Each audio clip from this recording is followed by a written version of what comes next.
Buenas noches. Vamos a empezar, por favor. Atiendan a la lista, ¿ok?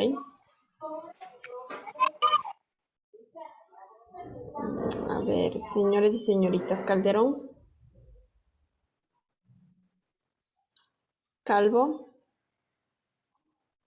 Presente, ingeniera. Chila. Buenas noches, ingeniera. Presente. Buenas noches, Kulki,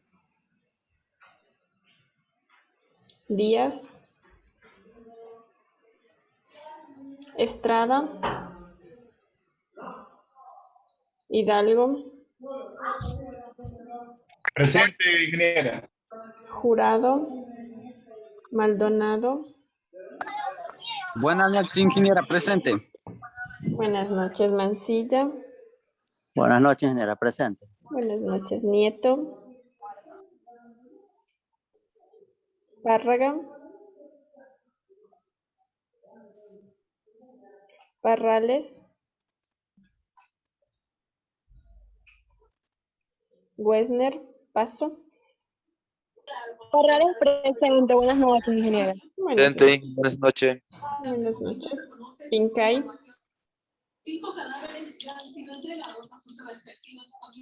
Pomaquiza. Ciérreme las noticias, por favor. Gracias. Rodríguez. Rojas. Buenas noches, ingeniera, presente. Buenas noches, Román.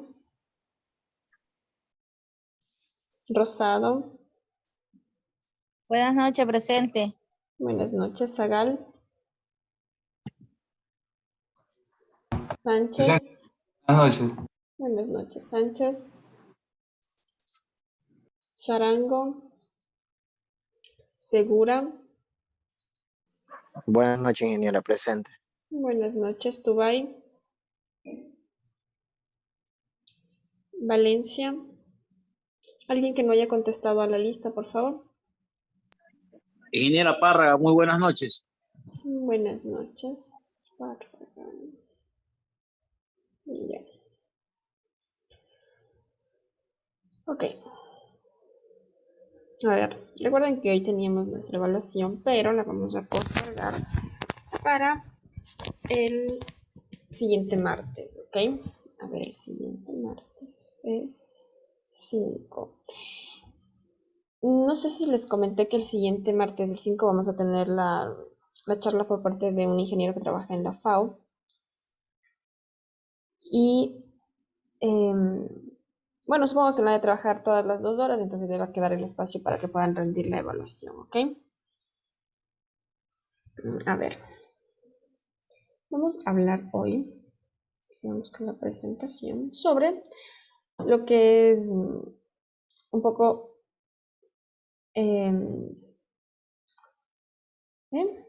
biología vegetal, ¿ok? ¿Por qué vamos a tocar este tema? Porque necesitamos saber cómo funciona generalmente o básicamente la planta para poder meternos después a lo que es manejo integrado de plagas y enfermedades, entendiendo cómo les ocasionan los daños y después meternos a nutrición, ¿ok? Entonces hoy vamos a ver eso. ¿Por qué vemos esto? Nuevamente, porque hay compañeros que no conocen muy bien cómo funciona una planta o las células, etc.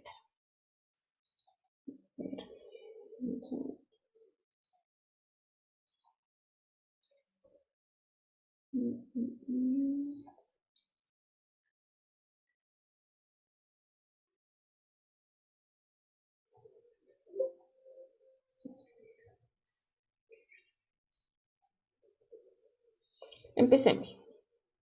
¿De qué están formadas o de qué están compuestas las plantas? ¿De qué estarán compuestas las plantas? A ver, participen, por favor. Recuerden que si es que hablan cosas que no son, igual no pasa nada. Raíz, tallo, hojas y frutos. ¿Ya? Una plantita está formada por raíces, tallos, hojas, flores, frutos, semillas. Ya, muy bien. Pero dentro de una hoja, ¿o de qué está compuesto una hoja? ¿De qué está compuesta una hoja? ¿De qué está compuesta una raíz, un tallo? ¿De qué están compuestas? La hoja está compuesta por el haz y el en vez. Ya, esa es la estructura de la hoja. Muy bien, entonces la parte superior, la que le da el sol es del haz y la que le da el sol es del en vez. Sí, pero adentro, porque a ver, los humanos ¿de qué estamos hechos? La hoja está formada por estomas y también por las cutículas. Ya, tiene cutículas, tiene los estomas, El xilema, el floema. ya, el xilema, el floema. Pero el xilema y el floema, o sea, ¿cuál es la unidad básica de la vida de las plantas? ¿Cuál será? El tallo. No, ¿cuál será? El agua. Ya sí también tienen agua. Miren, tanto los seres vivos, sean humanos, animales, las plantas, estamos formados por células, ¿ya? Entonces la célula es la unidad básica de la vida. Todos nosotros estamos compuestos por células. Entonces, dentro de una planta, en la raíz, en la hoja, en el tallo, etcétera, encontramos células. Están compuestos por miles de células. Y es precisamente en la célula donde ocurren todos los procesos de metabolismo, donde ocurren los procesos de producción de energía, etcétera. ¿Ya? Entonces tienen que saber que las plantas están formadas por células. Ahora, existen diferentes tipos de células. Voy a compartir la pantalla.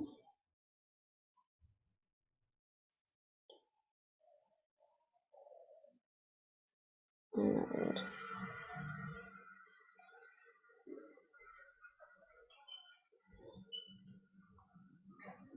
Existen diferentes tipos de células. Entonces yo puedo tener células eucariotas y células procariotas.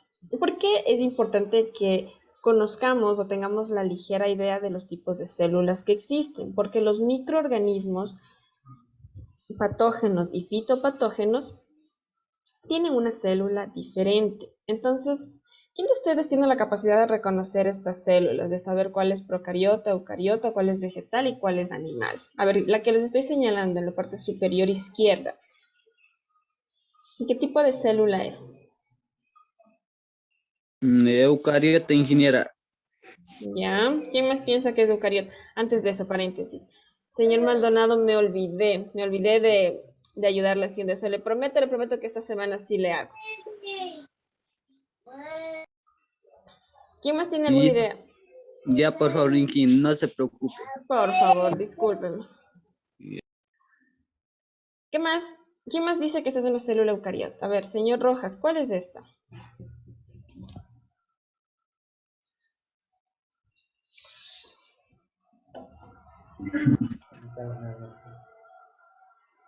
Es el parqueadero del bus. ¿Cuál será?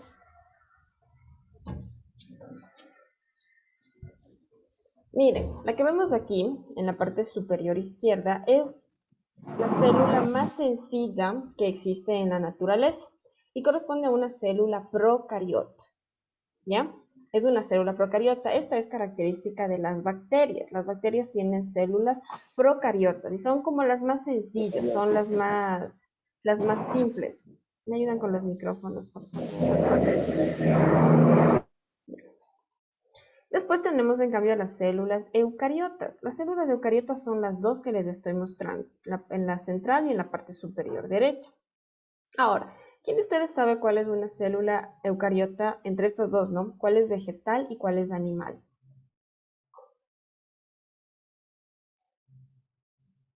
El vegetal es lo que está en medio, Inge, o no es. No, la vegetal es la de aquí, mira, la de la parte superior. Recuerden que igual, estamos aquí para aprender y es más, gracias por participar. Miren, ¿por qué yo sé que este es vegetal?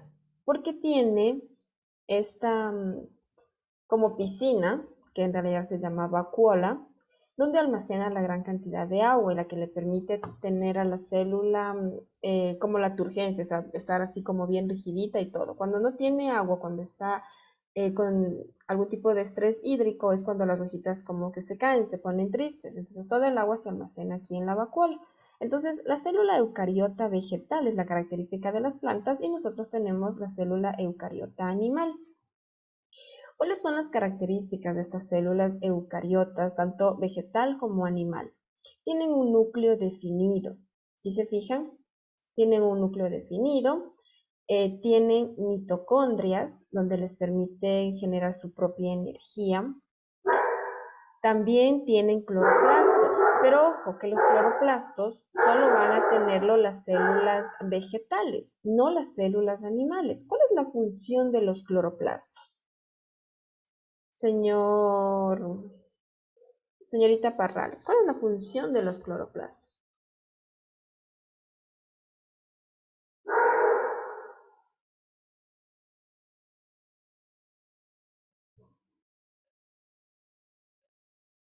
Señor Segura, ¿cuál es la función de los cloroplastos?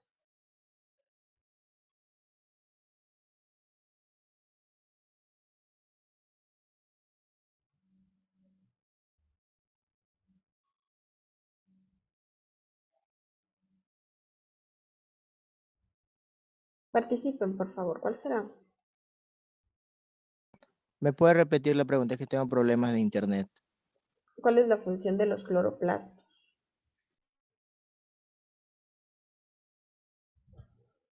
¿No sabemos? La función de los cloroplastos son para recibir la energía de la luz solar. Correcto. En los cloroplastos se produce el proceso de fotosíntesis.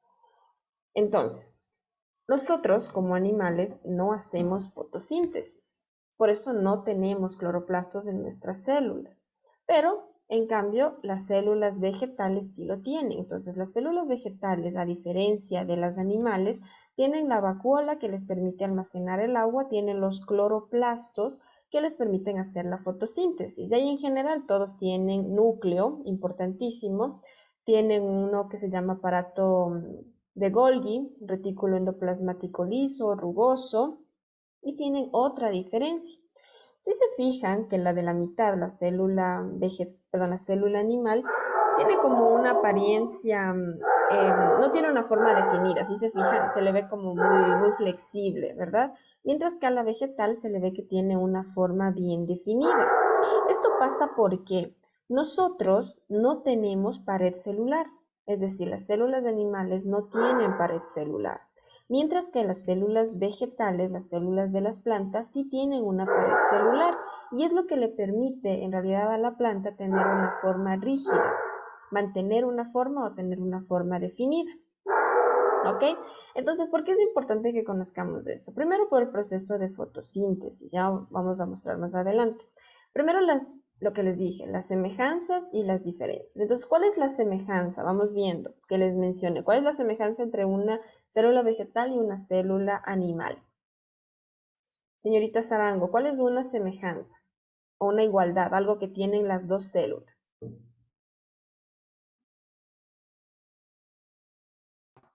El núcleo. El núcleo, muy bien. El núcleo es uno de los organelos.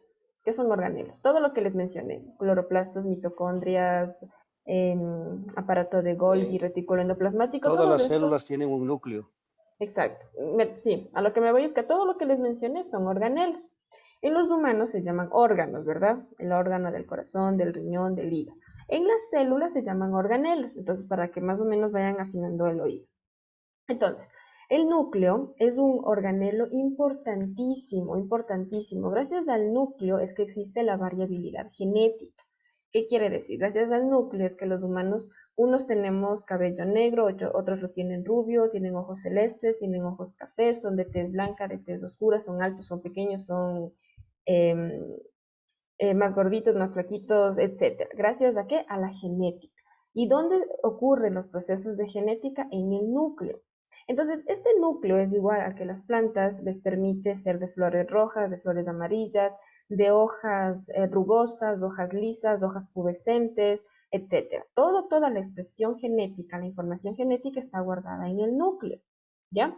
Entonces, miren aquí una diferencia. Las células eucariotas, tanto vegetal como animal, tienen un núcleo definido, mientras que las procariotas no lo tienen. Ellos tienen únicamente un filamento de información genética, que es el ADN. ¿Ok? Tienen un filamento de ADN.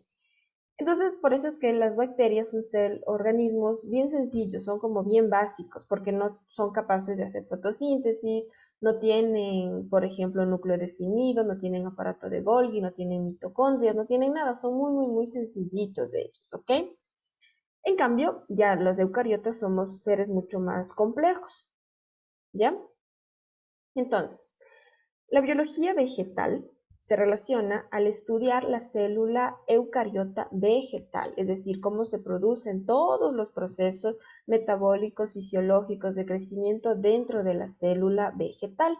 Entonces, estudia a toda la vegetación, a todas las plantas, como un sistema integral. ¿Qué quiere decir? Que se acuerdan cuando yo les comentaba, cuando hablábamos de suelos, y decíamos que las plantas no crecen aisladas, es decir, se relacionan con el ambiente, se relacionan con el suelo, con los microorganismos, con la biota que existe ahí, por eso se lo denomina como sistema integral.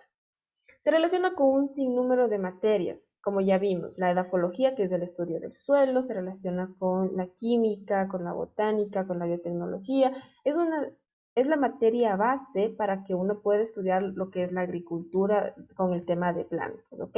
La biología vegetal vendría a ser como la anatomía en la medicina. Entonces es bien importante conocer ciertos tipos de funcionamientos que tienen o tipos de funciones que van a tener las plantas para poder entender su fisiología y su nutrición. ¿Por qué estudiamos el suelo antes que la biología vegetal? Porque la planta se desarrolla en el suelo. Entonces yo tenía que saber cuál es la dinámica edáfica o la dinámica del suelo para saber cómo iba a funcionar mi planta, ¿ok? Entonces, hablando de la célula eucariota vegetal, como les dije, teníamos la pared celular. Y yo ya dije, ¿para qué sirve la pared celular, señor Zagal? ¿Cuál es la función de la pared celular? Para que la planta se pueda mantener rígida. Correcto, le da rigidez a la planta y le da protección a las células, ¿ya? Le da protección a las células. Tiene una vacuola central grande, que se almacena en la vacuola la cantidad de agua, ¿ok? Entonces la vacuola es la que almacena el agua. Y los cloroplastos, como les mencionaba, de importante utilidad dentro de las plantas porque es lo que les permite hacer la fotosíntesis. Toda la fotosíntesis se realiza en este organelo. Aquí ocurre la recepción de la radiación solar o de la luz solar o de la luz. ¿Ya? Estas son como las partes más importantes. Ahora, la pared celular está formada como manera de un sándwich. Primero es una capa rígida, como pueden ver aquí, formada por proteínas. ¿Cuál es la función en sí de la pared celular? Aparte de darle protección y de darle una forma rígida, controla el paso de sustancias. Entonces, no todas las sustancias pueden ingresar o pueden salir por la célula, sino que tiene que existir o tiene que actuar como mediador de las sustancias. La pared celular es importante conocer de qué está hecha, etcétera, porque cuando existe el ataque de algún insecto, existe el ingreso de algún hongo, la primera que se ve afectada es la pared celular. Entonces, dígame, señor Chila. Buenas noches, ingeniera. O sea, cuando la pared regular, o sea, deja de funcionar, o sea, la planta se marchita, hablemos inmediatamente o tiene un proceso de marchitamiento. Ya, la pared celular nunca deja de, o sea, siempre funciona, nunca deja de funcionar, porque es una estructura. Ella no cumple, no tiene una función en sí más que de protección. Es como la piel, entonces no es que la piel deja de funcionar, sino que sufre daños o ataques por insectos, por enfermedades o por daños manuales. Por ejemplo, ahorita que dices, ¿qué pasa cuando ocurren las heladas? Cuando ocurren las heladas, baja la temperatura. El agua que existe en el interior de la célula se congela y al congelarse se hacen como astillitas, ¿ok? Se hacen como a manera de astillas. Al siguiente día, cuando ya sale el sol, etcétera, el agua empieza como a disolverse, pero estas astillas se quedan todavía formadas y lo que hacen es perforar a la pared celular, pinchan a la pared celular y le ocasionan como que le lastiman. No sé si ustedes han visto que cuando hay las heladas, las hojitas presentan como unos puntitos cafés, ¿verdad? Como haberles ido a Ajá. lastimar. Eso ocurre precisamente porque el agua que se congeló se creó como astillas, como agujas, y cuando empezaron a descongelarse, estas no se descongelan tan rápido y perforan a la pared celular, le cortan a la pared celular y ocasionan la muerte de la pared celular alrededor, le ocasionan daño. Entonces, como les digo, la pared celular nunca deja de funcionar, sino que puede llegar a sufrir daños. Ese es un daño con las heladas. El otro daño que sufren es cuando tienen ¿Qué juegas o no?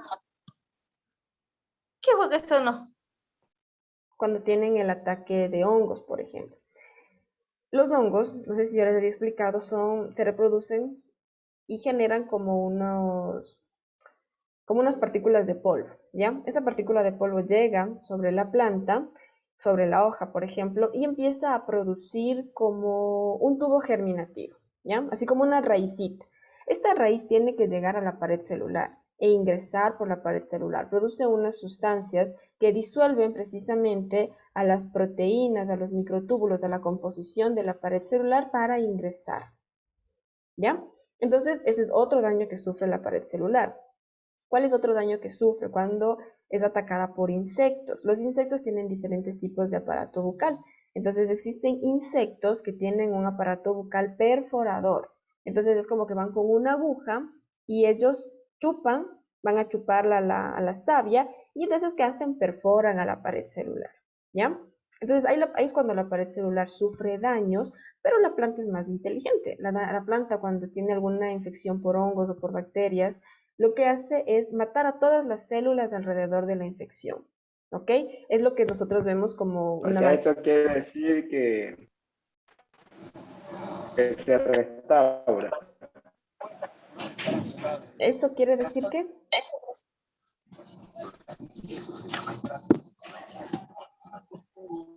No, restaura. no, nunca se restaura. Ojo. nunca se restaura. Ojo.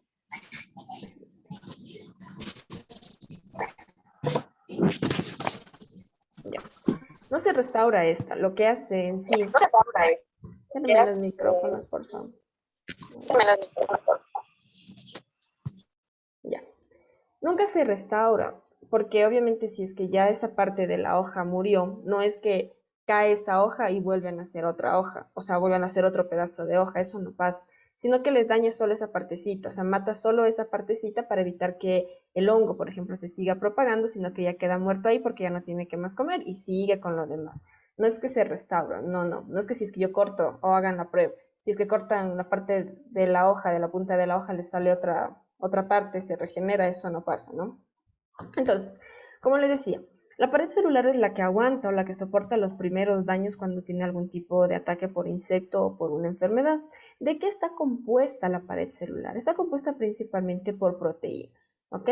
Proteínas que tienen diferentes formas, etc. Está formada también por una sustancia que le permite pegarse a la otra célula, porque recuerden que nosotros estamos hechos de miles de células, las plantas están miles de células que se pegan entre sí. Este pegamento es la pectina o la minilla media. Actúa básicamente como pegamento para que todas las células se peguen entre sí. Y después está formado por una pared secundaria, es decir, por eso está a manera de sándwich. Entonces tengo mi pared primaria, tengo la pectina, lo que funciona como goma, y después tengo a la siguiente pared, ¿ok? Ay, espérenme un segundo.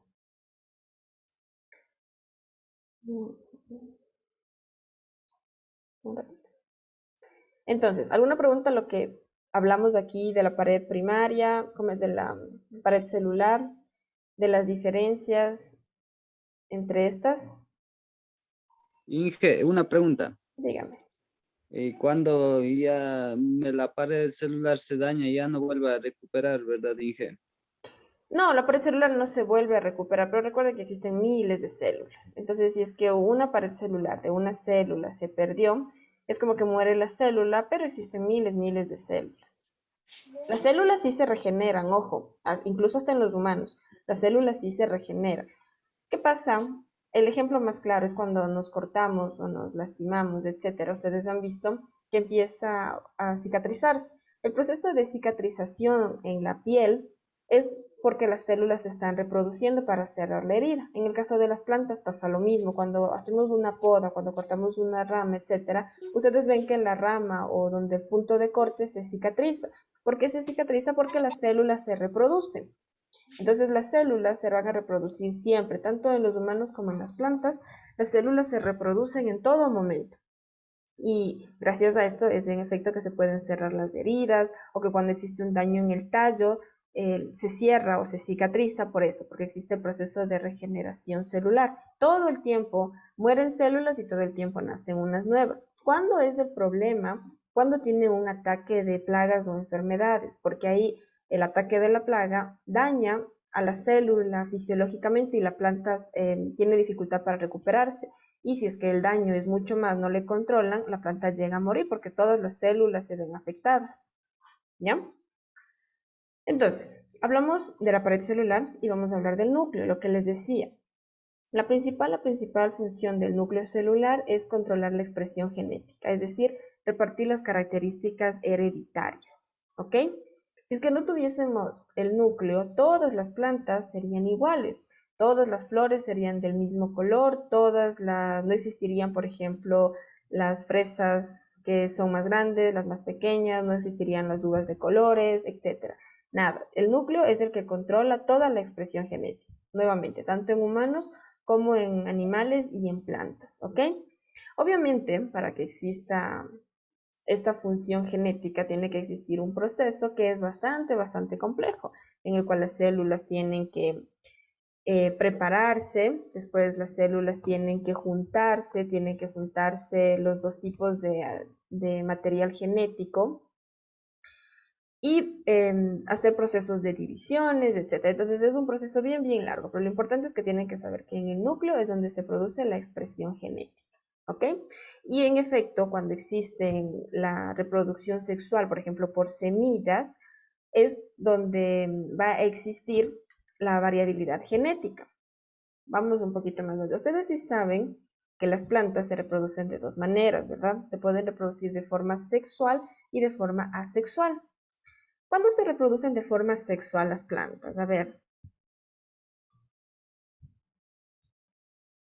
¿Cuándo se reproduce?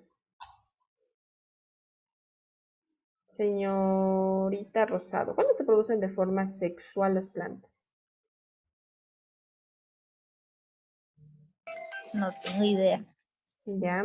Señor Nieto, ¿cuándo se por medio de la polinización, profesor. Correcto, por Y de medio de la semillas. polinización. Por medio de la polinización es cuando se van a formar las semillas, ¿verdad? Entonces ahí es cuando nosotros vemos que la mariposita, la abeja, el pajarito, etcétera, se posan sobre la flor y se van llevando el polen en sus patitas, en el aparato bucal, etcétera, y cuando llegan a otra flor depositan el polen.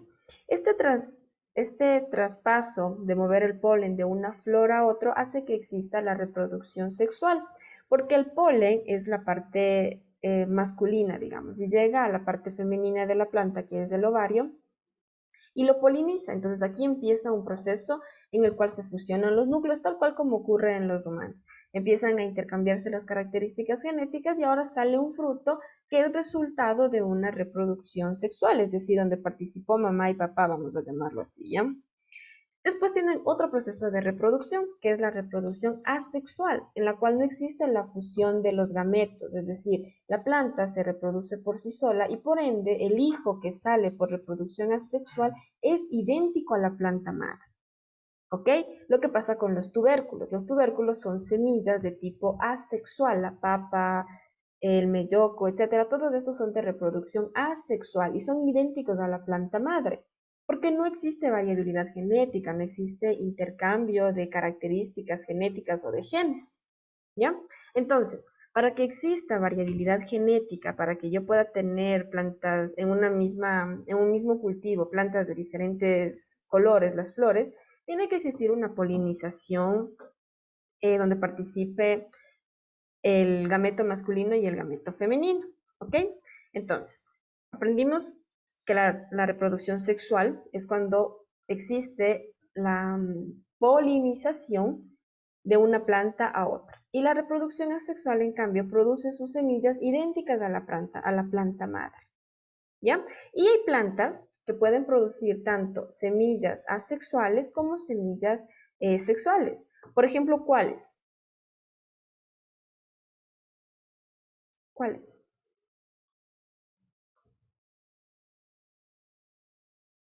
La papa es una de las plantas que produce semilla asexual, que es el tubérculo o la papa propiamente la que consumimos, y produce también semillas sexuales. Cuando la flor ya está abriéndose y es polinizada, se produce una que se llama baya. ¿Han visto ustedes que es una cosita media verdecita, chiquitita, parecida semejante como a un tomatito, pero es verde?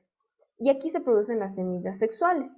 Entonces, ¿yo puedo reproducir una papa de esas semillas sexuales? Claro que puedo, pero se requiere mucho más tiempo. ¿Por qué? Porque hagan de cuenta que las semillitas son semejantes a las de los tomates, de riñón. Entonces tengo que hacer que esa crezca, que esa se vuelva robusta, etcétera. Entonces es un proceso demasiado largo que nunca, o sea que no da ni siquiera rentabilidad, entonces por eso no le consideran y se van directamente a la semilla asexual. ¿Cuál es otra de las que produce asimismo semilla sexual y semilla asexual? Vamos, los que trabajan en campo, ¿cuáles son? La cebolla Inge. Correcto. Tenemos con lo que comercializamos, que vendría a ser el bulbo, la cebolla propiamente dicha, y cuando llega a florecer también podemos recabar semilla sexual. ¿Ok? Y así existen muchas plantas. Existen plantas que se autopolinizan, por ejemplo, ¿cuáles? ¿Cuáles son las que se autopolinizan? Los cítricos. Dígame. La papaya también es una planta que tiene las dos, se le llama hermafrodita. Correcto. Bueno, se le llama hermafrodita no porque produzca los dos tipos de semillas, sino porque en efecto puede cumplir el papel como de flor macho y flor hembra, que está mal dicho, pero se les conoce por eso se llama hermafrodita, no porque produzca una semilla sexual y una asexual, ¿ya? A lo que iba es que existen plantas que se pueden autopolinizar, por ejemplo las cucurbitáceas, el sambo, el zapallo, el zucchini, ellos se pueden autopolinizar. Los cítricos también. ¿Qué quieren decir? Que sus flores pueden intercambiar entre todo el árbol el polen y por lo tanto se autopolinizan. En el caso del maíz, en cambio, se requiere una polinización cruzada. El maíz es una de las plantas que tiene en su estructura los dos tipos de flores. Sí sabían eso, ¿verdad? Tiene la que actúa como polinizador o macho y la que va a recibir el polen, que es la hembra. Por eso nosotros vemos que aparecen los estigmas, la aparición, el panojamiento, y aparece también la que va a recibir el polen. Dígame, señor Rojas. A esa planta se le conoce como una planta dioica. Correcto. Correcto, tenemos las plantas monoicas, que son las que tienen flores de un solo sexo, vamos a llamarle así, y las plantas dioicas, que son las que tienen los dos sexos, pero eso no vamos a meternos en eso porque es como confundirles un poco más, pero sí, en efecto existen plantas monoicas y plantas dioicas, y el maíz es una planta dioica porque tiene los dos tipos de flores, sin embargo, no puede autopolinizarse, sino que hacen el efecto de polinización cruzada, ¿ya? Y cuando hacen el efecto de polinización cruzada es donde existe variabilidad genética. Por eso es que han visto ustedes que en algunos cultivos estamos cosechando maíz amarillo y nos empieza o nos aparecen algunos granitos que tienen una coloración morada o que tienen algún tipo de otra coloración. ¿Ok? Entonces es importante, nuevamente, que el núcleo es el que da variabilidad genética, que existen dos tipos de reproducción, sexual y asexual. La sexual es básicamente la semilla por polinización y la asexual es la que va a ser idéntica a la planta madre. Entonces, ¿qué busca uno? ¿Cuál es el propósito del agricultor? Que exista variabilidad genética o que todas las plantas sean idénticas a la planta madre. A ver. Que exista alguna genética para sacar una mejor producción, Inge, o no. ¿Ya? ¿Quién piensa diferente?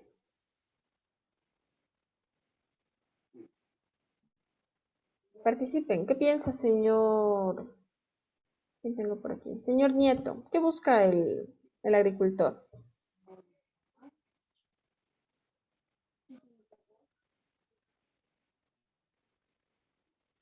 Tener siempre la misma variedad, pero con una mayor producción. ¿Ya?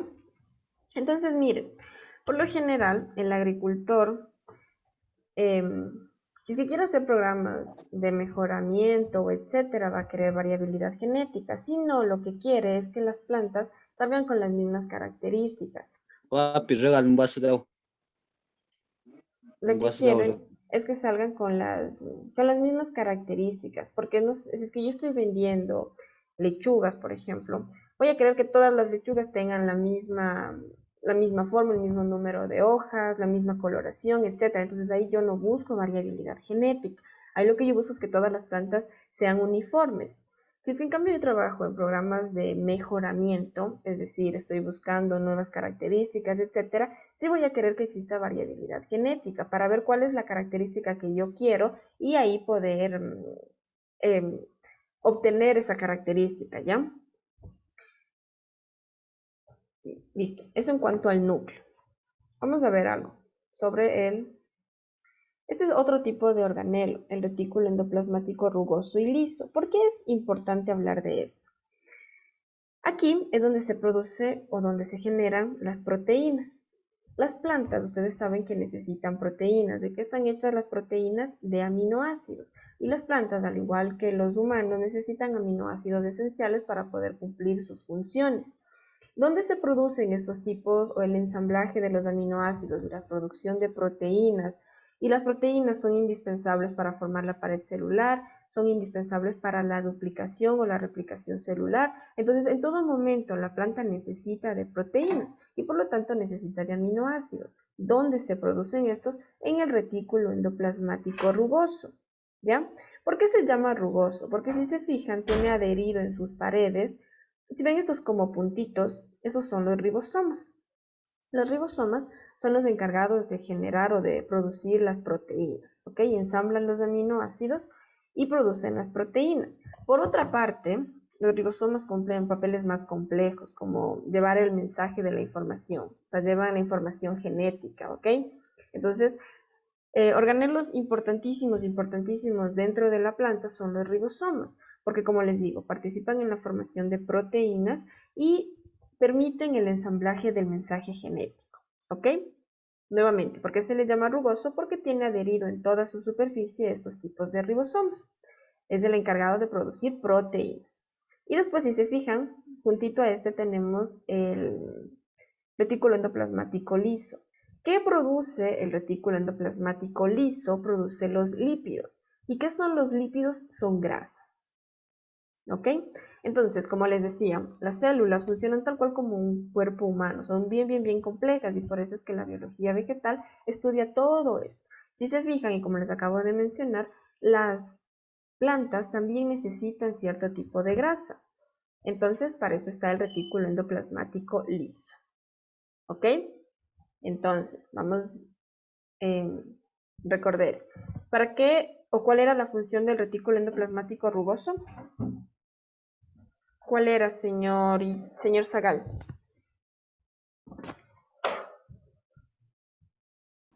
Es ahí donde se forman los aminoácidos. ¿Ya? O sea, las proteínas. El retículo endoplasmático rugoso genera las proteínas, ¿ya? Ahora sí, las proteínas, ¿de qué están formadas? De aminoácidos, ahí sí. ¿Cuál era la función del retículo endoplasmático liso?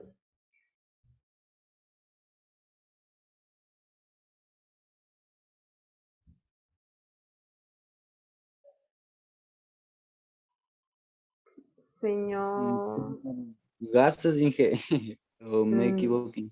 Grasas. Ah, por grasas.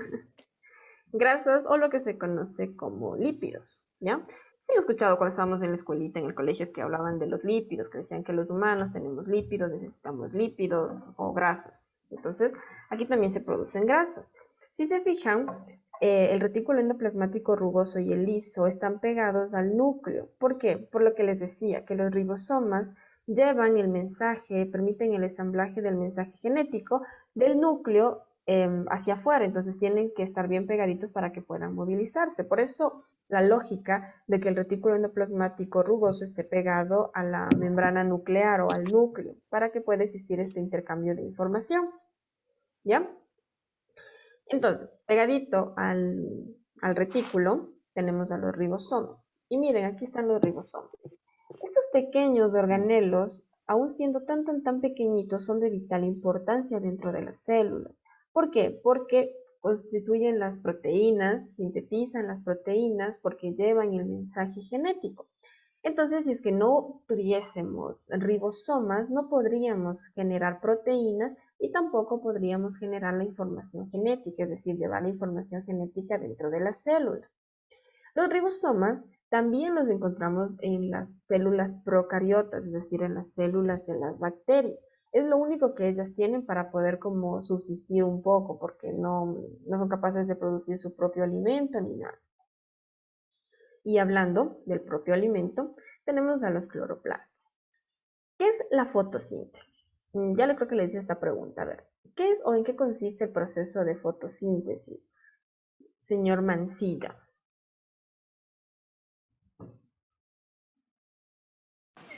La fotosíntesis sería el proceso metabólico que realizan las plantas a través de la luz solar por las hojas. ¿Ya? ¿Y cuál es el producto final? Señor Hidalgo, ¿cuál es el producto final de hacer fotosíntesis? Después de la fotosíntesis, ¿qué obtiene la planta? Llevar nutrientes a la planta. ¿Ya?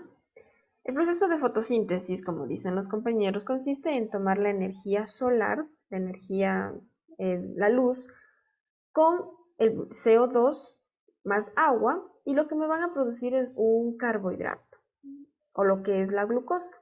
Este carbohidrato, la glucosa, es la que le permite a la planta generar la energía y producir su propio alimento. Básicamente, el proceso de fotosíntesis es cuando la planta produce su propio alimento. Y por eso es que los humanos no podemos hacer fotosíntesis. Nosotros tenemos que consumir el alimento de una fuente externa. Las plantas, en cambio, sí pueden producirlo gracias a los cloroplastos y al proceso de fotosíntesis. Entonces, los cloroplastos son de coloración verde. Y aquí está, o se explica por qué las plantas son de coloración verde. Aquí es donde se produce la clorofila, ¿ok? La clorofila requiere de un nutriente o de un micronutriente para poder funcionar, para poder generarse. ¿Cuál es el micronutriente encargado o que forma parte de la molécula de la clorofila? A ver, ¿quién sabe? El magnesio. El magnesio, correcto. Cuando nosotros tenemos deficiencia de magnesio, las plantas empiezan a presentar menor coloración hasta que se tornan amarillentas, porque no pueden producir la clorofila o lo que es la coloración verde, ¿ya?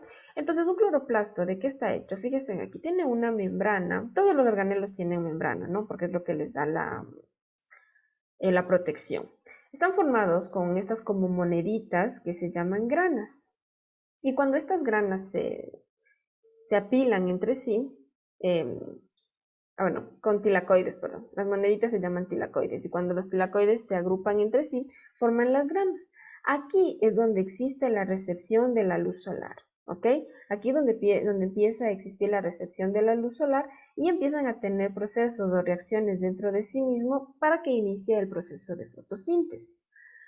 Si se fijan, ellas también tienen ribosomas. ¿Qué quiere decir? Que son capaces de producir proteínas. Y tienen un ADN, es decir, tienen una información genética. ¿Por qué? Estos organelos, antes de que formen parte de la célula, eran capaces de vivir por sí mismos, es decir, eran organelos de vida libre. Podían producir sus propios alimentos, podían producir sus proteínas y por lo tanto tenían los aminoácidos esenciales, y al tener ADN significaba que eran organismos individuales. Mediante el proceso de evolución, estos formaron parte de las células vegetales, ¿ok? Por eso tienen un ADN cloroplástico que en realidad no utilizan, sino que lo tienen porque no lo han perdido en el proceso de evolución. Lo que sí, aquí se produce el proceso entonces de fotosíntesis. Entonces aquí es donde se produce la conversión de la energía solar en alimento. Aquí es donde liberan incluso cierta cantidad de energía en forma de ATP. Y para los que no han escuchado, el ATP es la energía química. ¿Ok? Entonces aquí ellos producen energía química y de aquí mismo es donde sale el oxígeno. El oxígeno, por lo tanto, o por lo que tanto se busca a las plantas, porque recuerden que las plantas ayudan a eliminar lo que es el exceso de dióxido de carbono y liberan oxígeno al ambiente. Todo eso ocurre aquí. ¿Ok? Ahora, una vez que se produce o que ya se produjo la energía química en forma de ATP, esta energía va inmediatamente a las mitocondrias. Las mitocondrias son las centrales energéticas de la célula. Gracias a las mitocondrias es que la planta puede hacer todos los procesos metabólicos, porque recuerden que para crecer, para reproducirse, para alimentarse, para todo necesita energía. Y esta energía, si bien es cierto que se obtiene por el proceso de fotosíntesis en los cloroplastos, el punto clave donde se va a producir o donde se va propiamente a transformar y a dispersar toda la energía es en las mitocondrias. Y aquí nuevamente, miren que las mitocondrias tienen ribosomas y tienen ADN, porque la historia es la mismita.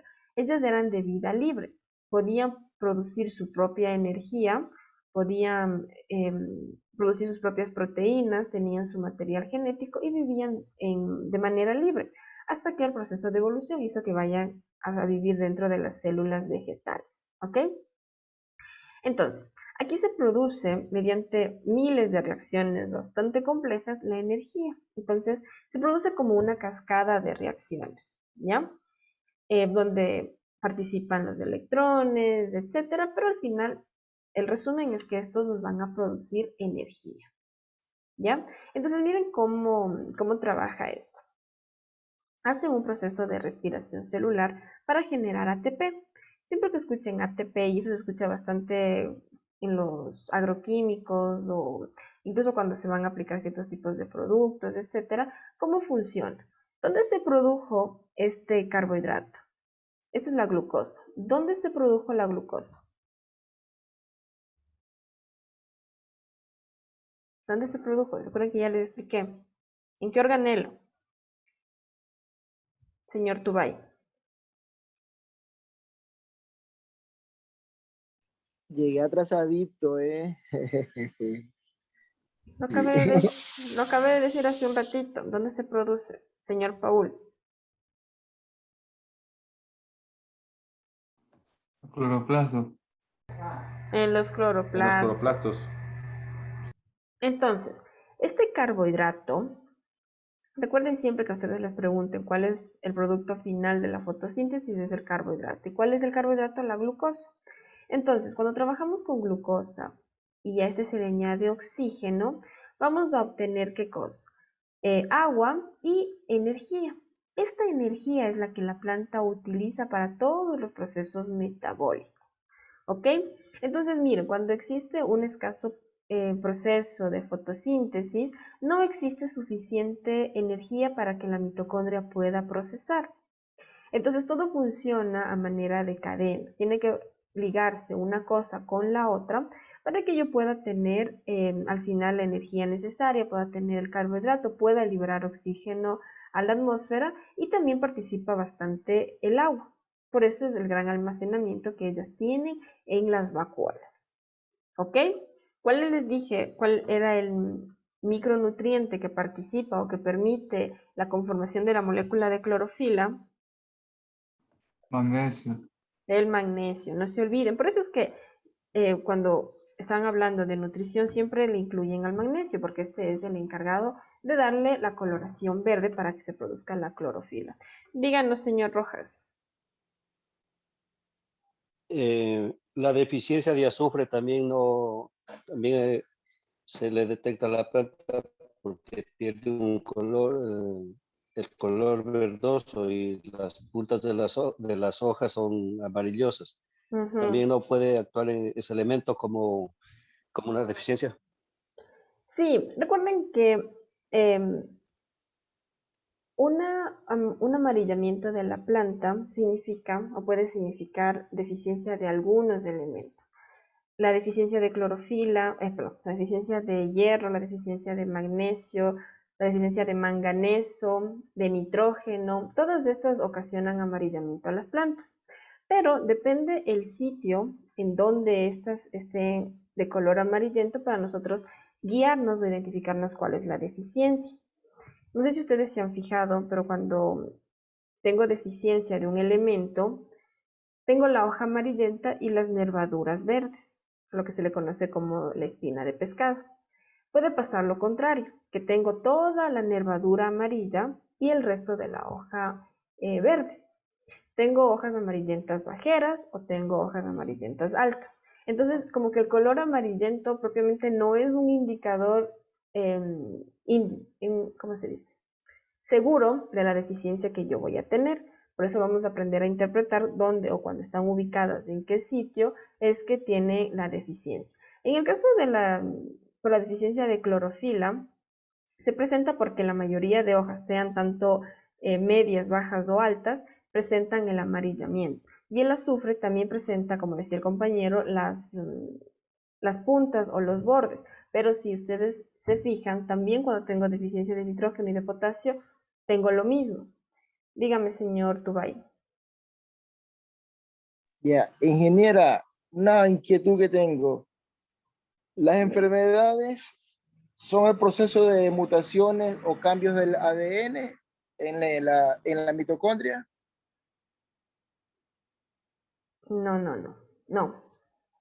Las enfermedades crean cambios dentro de la fisiología de la célula. El más agresivo, como son los virus, ellos invaden el núcleo.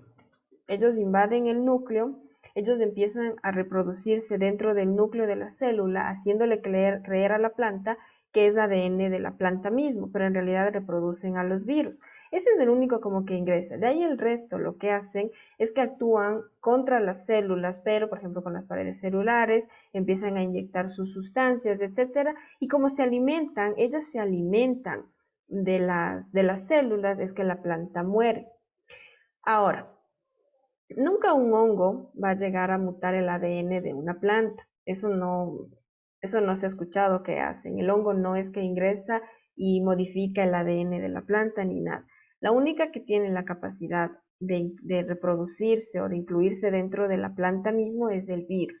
El virus son los únicos que hacen eso. De ahí los hongos, las bacterias, no, ellos causan daños por las sustancias que producen, porque empiezan a marchitar a las células, empiezan a podrirles, empiezan a alimentarse de ellas, sí, pero nunca trabajan a nivel de ADN, ¿ok? Y no, las mitocondrias se ven afectadas cuando, como les decía, cuando tienen deficiencia del carbohidrato, deficiencia de la glucosa, no trabajan bien. Y cuando tienen deficiencia de algunos nutrientes, tampoco las mitocondrias logran trabajar de manera correcta. Inge, Dígame. y el azufre también no ayuda a mejorar lo que es, o sea, para que la planta mejore la clorofila. El uso del azufre. Ajá.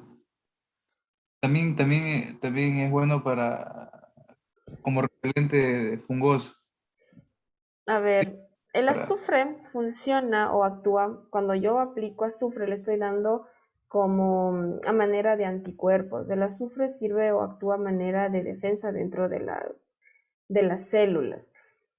Me corrigen si me equivoco, pero yo leí alguna vez que el azufre le daba resistencia a lo que son las sequías, a las heladas, por lo que les decía, entonces actúa como manera de anticuerpos dentro de la planta. Cumple principalmente funciones de protección, ¿ok? Si cumple pero funciones eso es de... para el estrés abiótico. Ajá. Pero eso sería ahí cumplen, por ejemplo, las giberalinas y las citoquininas. Esas ayudan a combatir, por ejemplo, a evitar que la planta se estrese por frío. Por ejemplo, en el banano, el arrepollamiento. Ya. Entonces lo que ustedes me dicen es que el azufre también participa en la clorofila. Sí, exacto, también ayuda a mejorar. Ok. Bueno, yo sabía... O sea, cuando la plantación está un poco amarillenta es porque hay problemas de clorofila y ahí es cuando se hace pocas cantidades se aplica pocas cantidades de azufre. Ya. Ok. Señor Paul. Bueno, en el caso del azufre, algo decía el compañero por el tema de que actúa como un agente fungoso. O sea, sí puede actuar como agente fungoso en aplicaciones externas, ¿sí? Directamente al follaje. El azufre, cobre, la misma cal, ¿sí? Por eso se hace el caldo bordelés. Pero una deficiencia de cualquier microelemento sí nos va a provocar se podría decir una marcada, un marcado, se me va la palabra, una marcada característica en el follaje, ¿sí? Directamente que el azufre participe como un agente en el proceso de la clorofila, no, pero sí es un elemento importante en la planta. Deficiencia de este sí va a causar una baja producción, ¿sí? Y por ejemplo, algo interesante es que una deficiencia de nitrógeno en cualquier cultivo por lo general se manifiesta por una clorosis generalizada en las hojas más jóvenes, ¿sí? Pero en un cultivo como el banano no solamente se manifiesta por la clorosis en la hoja, sino que en el pedúnculo de la hoja se forman unos estriamientos de color rojizo, ¿sí? Y eso es lo que más demuestra una deficiencia de nitrógeno. Ok, gracias. Y ya le doy la palabra, señor Seguro. Y ahorita que el compañero Paul menciona eso, voy a compartirles una imagen brevemente para decirles por qué, como decía el compañero, el azufre no forma parte de la clorofila. Fíjense en aquí. Miren aquí, si se fijan, esta es la molécula de la clorofila. Como pueden ver, el único elemento, el único micronutriente que forma parte específicamente de la clorofila es el magnesio. Entonces, por eso es que les decía que no podía, de pronto, como dijo el compañero, produce cierto tipo de deficiencias, cambios, etcétera, dentro de la planta. Sin embargo, la clorofila está formada únicamente por magnesio. ¿Ok? Señor Segura, le escuchamos. Miren, bueno, en este caso sería, no sé, si usted también nos dará clases de interpretación de análisis de suelo y también casos también de sinergismo y antagonismo de nutrientes, síntomas de deficiencia, o sea, porque cada elemento muestra una deficiencia, o sea, muestra un síntoma en la planta. ¿Me hago Correcto. entender? Sí. Y no sé, también va a haber clases de eso. Sí, nosotros vamos a ver lo que son sinergismo, antagonismo entre nutrientes, cuando el uno bloquea al otro, etcétera. Sí, y ahí precisamente vamos a hablar de las deficiencias, cómo identificarlas. De hecho, si es que van viendo en sus trabajos o algo así, tienen algunas deficiencias que estén identificadas o que estén bien marcadas, pueden irle tomando fotitos, porque vamos recolectando las fotos. Yo tengo algunas fotos que son reales y otras que obviamente tienen que bajarse del internet porque no se tienen por los cultivos o porque no los he visto, pero sí vamos a interpretar eso. Y también vamos a interpretar lo que son análisis de suelos.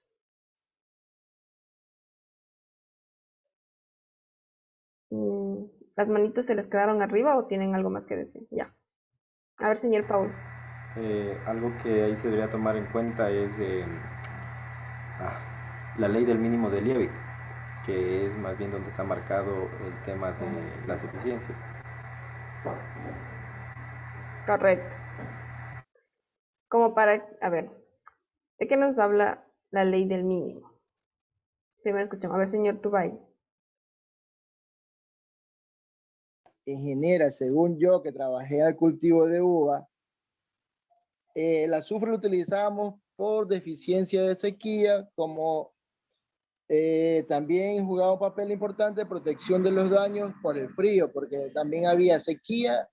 Allá, por ejemplo, en el verano es sequía total.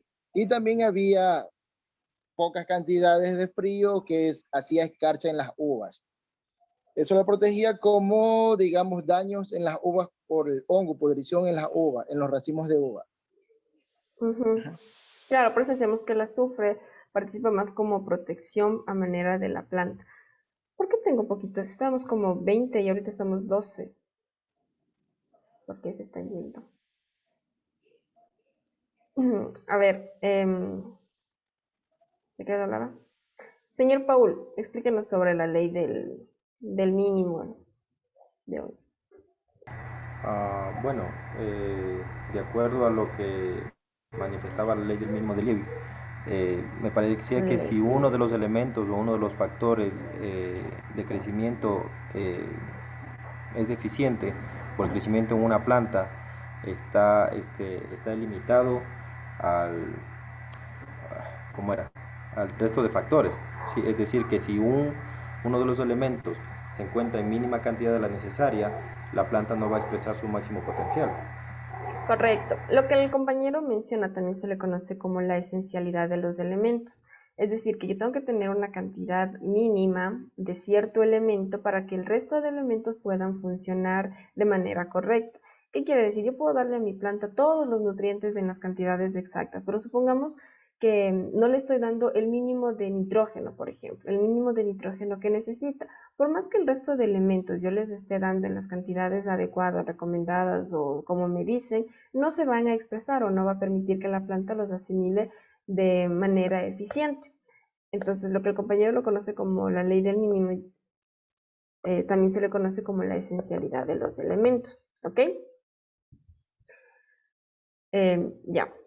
Entonces, ya vimos cómo funcionan este tipo de organelos dentro de la célula. Entonces, la importancia de cada uno de ellos es porque si es que uno de ellos igual no funciona de manera correcta, afecta la funcionalidad del resto de organelos dentro de las plantas. ¿Ya? ¿Cómo se reproducen? Como les decía, cuando la plantita está que tuvo una poda o sufrió un daño o necesita cerrar o cicatrizar, existe el proceso de reproducción asexual, ¿ok? Las células, asimismo como las semillas, también se pueden reproducir de manera asexual o sexual. Entonces, se reproducen de manera asexual siempre para crecer en longitud, para crecer en grosor, etcétera, siempre, desde la raíz. La raíz empieza a producirse, empieza a aparecer por un proceso de reproducción celular. ¿Cómo es que la raíz, el tallo, etcétera, crecen en longitud y en grosor? Por la reproducción sexual, por la reproducción asexual. Es decir, las células se reproducen todo el tiempo y esto hace que empiecen el proceso de elongación. ¿Ok? Entonces, empieza a aparecer nuestra radícula, que es el primer brote, digamos, de la raíz. Esto empieza a crecer de manera asexual, empieza a aparecer la parte vegetativa, la parte del tallito, el cual igual crece de manera, o se reproducen las células de manera sexual y estos van creciendo. Ahora se empiezan a formar lo que son el tejido vascular. ¿Cuál es el tejido vascular, señorita Rosado?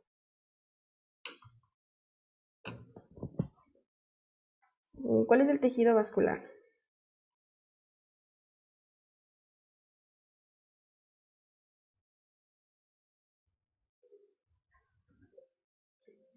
El tejido vascular viene a ser como en los seres humanos el sistema sanguíneo, ¿ok? Entonces el tejido vascular está formado por xilema y floema. ¿Qué hace el xilema y el floema? Son conductores de savia. Son los conductores de la savia. Y ustedes saben que en las plantas existen dos tipos de savia, la savia bruta y la savia elaborada, y tienen movimientos específicos entre sí. ¿Cuál es la savia bruta y cuál es la savia elaborada, señorita Sarango?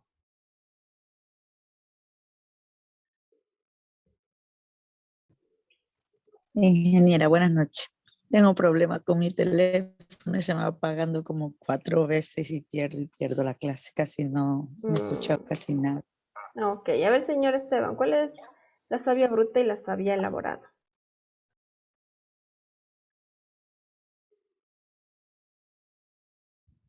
Señor Hidalgo, ¿cuál es la savia bruta y la savia elaborada?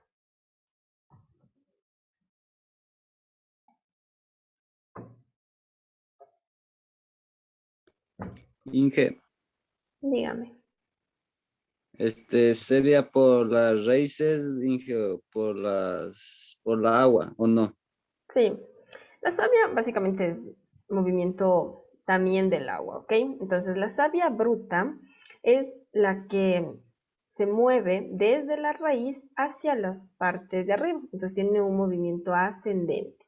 La savia bruta transporta o absorbe los nutrientes desde el suelo, el agua desde el suelo, y los moviliza hacia la parte superior de la planta, ¿ya? Entonces por eso se llama savia bruta. La savia elaborada, en cambio, es el resultado de lo que se produce en las hojas por el proceso de fotosíntesis. Entonces, las hojas hacen fotosíntesis, los cloroplastos hacen fotosíntesis, y esa savia que se mueve desde las hojas hacia la raíz se llama savia elaborada, ¿ok? ¿Por qué es elaborada? Porque es el producto de la fotosíntesis, ¿ok? Entonces siempre va a existir este tipo de movimiento de savia bruta y savia elaborada.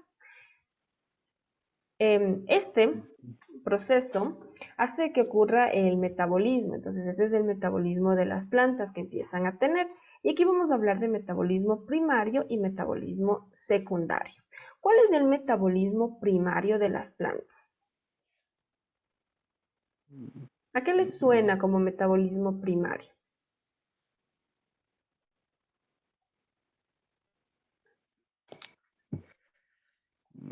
Señor, a ver, Al dígame. proceso químico que cada planta debe llevar a cabo día a día para sobrevivir y reproducir su actuación, como son la fotosíntesis, la glicolisis, ciclo del ácido cítrico y la síntesis de aminoácidos. Correcto. Entonces, mire, el metabolismo, en otras palabras, son las funciones esenciales de la planta.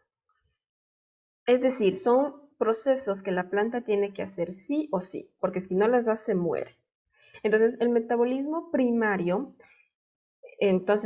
se divide en metabolismo primario y metabolismo secundario. Sin embargo, el metabolismo primario son las reacciones que las plantas tienen que hacer sí o sí y si no mueren. Y el metabolismo secundario, en cambio, son procesos que lo tienen algunas plantas. Son ventajas, son características que tienen ciertas plantas, pero que las que no las tienen no les pasa nada, no mueren. ¿Ok? Entonces, mire, el metabolismo primario, me ha faltado una R aquí. El metabolismo primario, entonces, son funciones de vital importancia, es decir, como la fotosíntesis, la respiración celular, la síntesis de proteínas, la formación de carbohidratos, de los lípidos y la duplicación del material genético. Es decir, como nosotros, si no comemos, si no respiramos, morimos. Lo mismo pasa aquí. El metabolismo primario, entonces, son funciones o procesos de vital importancia para la planta, y lo hacen todas las plantas. Todas las plantas, sin excepción, hacen estos procesos de fotosíntesis, de respiración celular, etc. ¿Ok? Entonces, Una pregunta, ingeniero. dígame. Pero allí también influye lo que es la glucosa, la ribosa, la fructosa, el ácido pirúvico. ¿Todo influye eso ahí o El ácido, o es parte? ya, forman parte de, porque el ácido pirúvico está dentro del ciclo de Krebs. Entonces, ¿qué es el ciclo de Krebs? Es un ciclo súper complejo en el cual se van produciendo moléculas de ATP, de ATP, de ATP, de energía. Lo que les hablaba de las mitocondrias, que les decía que son reacciones bastante complejas que al final me van a producir energía. Entonces, dentro de esas tenemos lo que menciona el compañero. El ácido pirúvico, por ejemplo, que va a producir el ATP. Esto está incluido dentro de la respiración celular, entonces es un metabolismo primario. Ahora, la formación de la glucosa, de la fructosa, etcétera, es la formación de carbohidratos. Recuerden que la glucosa, la fructosa, la galactosa, etcétera, son carbohidratos. Entonces, al ser carbohidratos y a la planta formar esos carbohidratos, también es un metabolismo primario. ¿Ok? Ok, listo. Entonces, se llama metabolismo primario de las plantas a los procesos químicos que intervienen en forma directa en la supervivencia, en el crecimiento y en la reproducción de las plantas. Y ahora, en cambio, vamos a hablar de metabolismo secundario. El metabolismo secundario no es universal. El metabolismo secundario no es universal para todas las plantas. ¿Qué quiere decir? Que es exclusivo de algunas plantas. de algunas plantas. Algunas plantas nacieron con la ventaja de este tipo de metabolismo secundario. ¿Cuáles son algunos ejemplos de metabolismo secundario?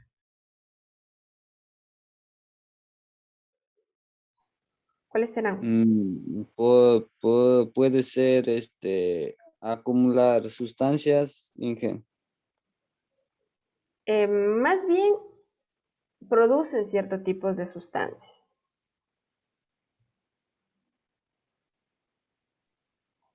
¿Cómo cuáles? O sea, ingeniera, estamos hablando de los antibióticos y toxinas. No. No precisamente toxinas, pero han escuchado ustedes, espera, ya voy a compartir la pantalla. ¿Han escuchado ustedes hablar de estos, por ejemplo? Los terpenos. Los terpenos, los alcaloides. Exacto, los alcaloides, los compuestos fenólicos, los glicósidos, todos estos son metabolismos secundarios, es decir, son sustancias que las plantas lograron producir, pero que no son de vital importancia, es decir, si las producen bien y si no las producen también, no hay no les pasa nada, por eso se dice que no es universal. Entonces, los alcaloides son característicos de qué plantas, por ejemplo. ¿Dónde encontramos alcaloides? ¿Han escuchado ustedes hablar de los floripondios? Ellos tienen gran cantidad de alcaloides. La papa o lo que son El guanto, las plantas solanáceas. Exacto. Solanina. Las plantas solanáceas, como son las papas, como son los tomates, etcétera, todas ellas tienen cantidades de alcaloides. Lo que la amapola, por ejemplo, también. No sé con qué nombre le conocen ustedes, pero si han escuchado hablar de la burundanga, por ejemplo, esa también tiene gran cantidades de alcaloides.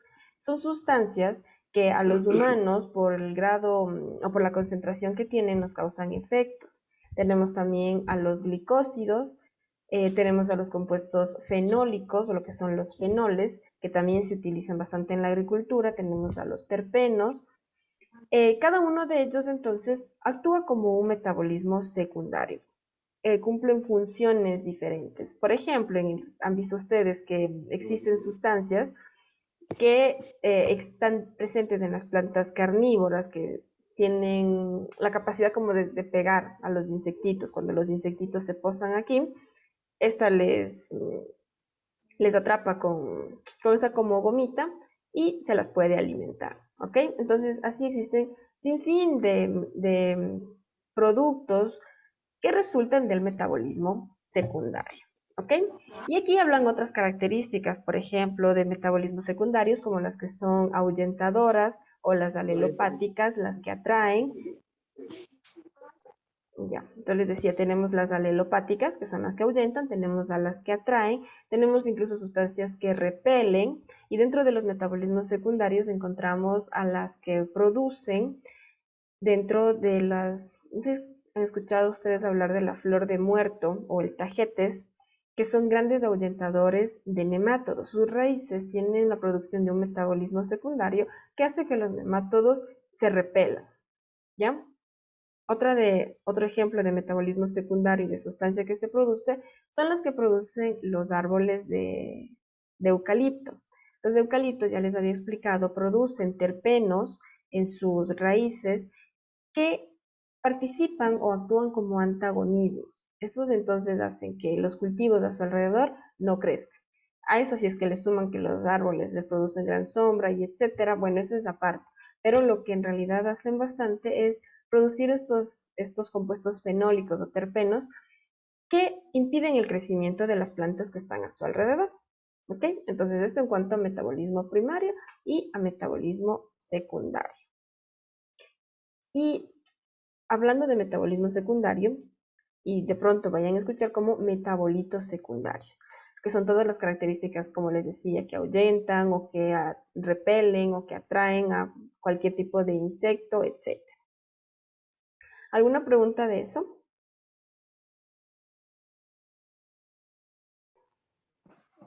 En lo que es metabolismo secundario estarían también las plantas medicinales.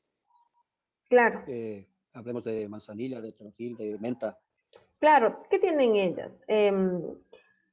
Bueno, no todas. Por ejemplo, En el caso del romero, ustedes saben que ellos actúan como controladores o como repelentes de cierto tipo de insectos. Entonces, todas las que tienen como estos olores más fuertes. Ahora, la hierba luisa no funciona como ahuyentador o como repelente biológico, vamos a decirle, pero la mayoría de plantas medicinales sí lo hacen. La manzanilla, la ruda, por ejemplo, la ruda es la que, por ejemplo, uno siembra en todas las plantaciones y son ahuyentadores de mosca blanca, etc. Entonces, todas las que participan como repelentes naturales sí están consideradas dentro de metabolitos o plantas con metabolitos secundarios. Listo, a ver, déjenme. Un segundito. Una pregunta, ingeniera. Dígame. O sea, en las plantas, en los tejidos vasculares, ¿se lo conoce con otro nombre o solamente con ese nombre? Se le conoce como xilema y floema. El conjunto de los dos es un tejido vascular. De pronto ustedes lo más que escuchan es como xilema y floema. Ya, ok, listo. Sí, les estoy buscando justo esa presentación del xilema y el floema. A ver.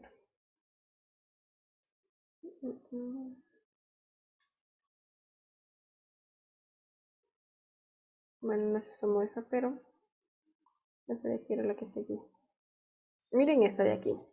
Entonces, ya vimos cómo existe el metabolismo primario, el metabolismo secundario, ya vimos por dónde se mueve, etc. Entonces vamos a hablar de lo que son los tejidos embrionarios o los meristemos. Entonces, todas las plantitas tienen puntos de crecimiento, los que les permiten crecer en longitud o en grosor, ¿ok? Entonces, los meristemos son tejidos exclusivos de las plantas vasculares y, como les decía, son los que están encargados en el crecimiento. ¿Cómo se les clasifica? Se les clasifica en función del momento en el que actúan, porque no es que en todo momento va a funcionar los dos tipos de meristemos que les voy a hacer ver, sino que existe un momento en el que funciona el meristemo que les hace crecer en longitud y en otro momento el meristemo que les hace crecer en grosor, dependiendo incluso del tipo de planta, porque hay plantas que se hacen muy altas pero quedan bastante delgadas y otras que crecen tanto en longitud como en grosor, ¿ok? Entonces, para empezar, los meristemos están ubicados o pueden estar ubicados de manera apical o de manera lateral. Por eso es que tenemos entonces meristemos apicales y meristemos laterales. Los meristemos apicales son los que están ubicados en las puntitas, vamos a llamarle así. Entonces yo puedo tener un meristemo apical en el tallo, en la punta del tallo, que es el que le permite crecer en longitud, y también puedo tener un meristemo apical en las puntas de las raíces, y que es las que hacen que crezcan hacia abajo. Entonces, en todos los extremos de las plantas, del tallo y de las raíces, yo voy a tener meristemos apicales.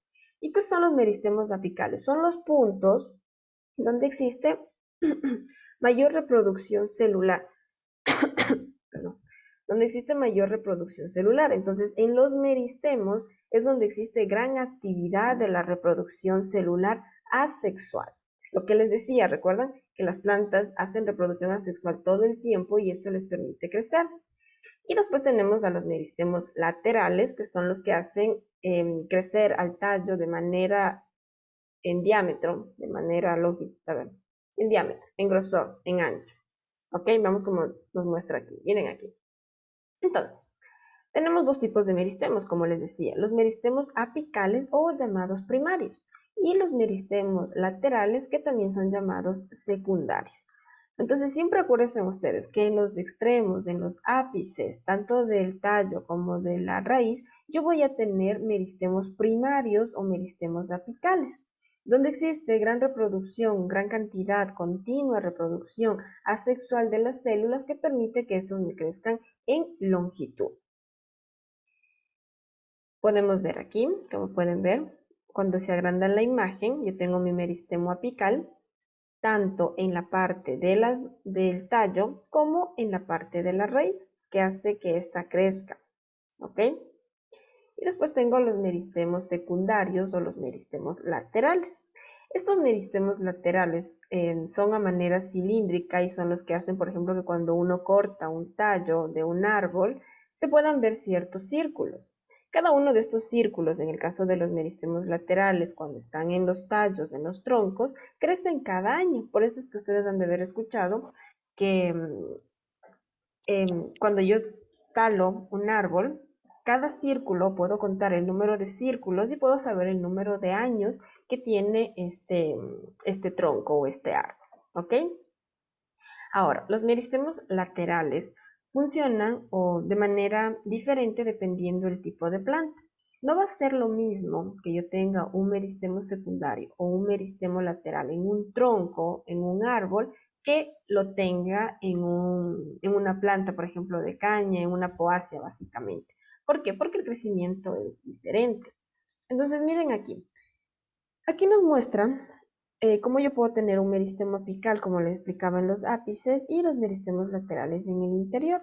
Lo mismo pasa cuando tengo este tipo de plantas, como la caña, como el maíz, etcétera, que tienen tallo tipo caña, así se llama, donde tengo nudos y entrenudos. Entonces aquí es donde yo tengo los meristemos laterales, los que van a permitir el crecimiento, ¿ok? Entonces, leamos esto de aquí. Lea, por favor, señor Segura.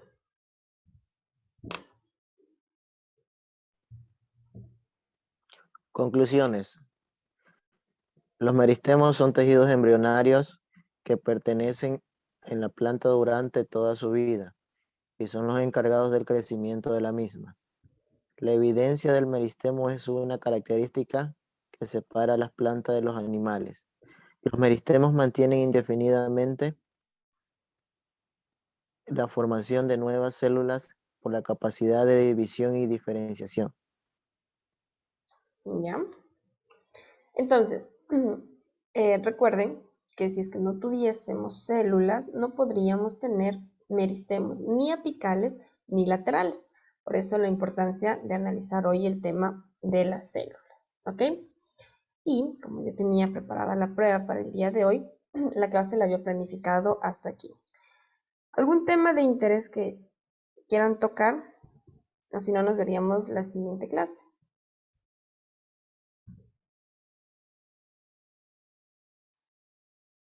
Yo les voy a hacer una pregunta entonces. ¿Quién de ustedes conoce o sabe sobre soluciones